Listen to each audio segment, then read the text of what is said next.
केंद्र आणि राज्य सरकार स्वच्छतेविषयी अनेक योजना राबवत असून या योजनांवर कोट्यवधींचा निधी खर्च होत आहे।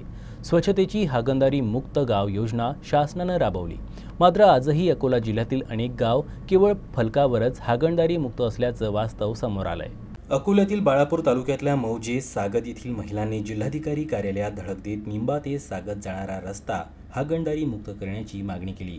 बाळापूर तालुक्यातील मौजे सागत ते निंबा गाव या रस्त्यावर महिला व पुरुष शौच करण्याकरता बसत असून रस्त्याच्या बाजूला काटेरी झाडांच्या फांद्या आल्या आहेत, त्यामुळे गावकऱ्यांना मोठा त्रास होत असल्याचा आरोप यावेळी करण्यात आला।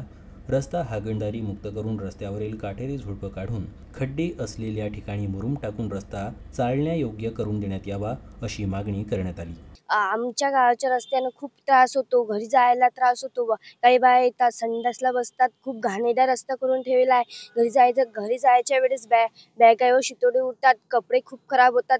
बॅगावर सायकल घेऊन गेले की खूप त्रास होतो। तिथं त्याच गावचे लोकांना हवा मारून मागितली की हवा मारून पण देत नाहीत। आमची मागणी आहे की आमच्या गावाचा रस्ता झाला पाहिजे, गावातले रस्त्याचे खड्डे बुजले पाहिजेत, आमचं गाव हागणदारी मुक्त झाले पाहिजे, काटे तोडून भेटल्या पाहिजेत। या रस्त्याने जाताना साईड घेता येत नाही, गाड्या मोठ्या येत नाही, बाया संडासला बसतात, चालता येत नाही, साईड घेता येत नाही, पाय घसरून तिथं पडलो, काटा मोडणे।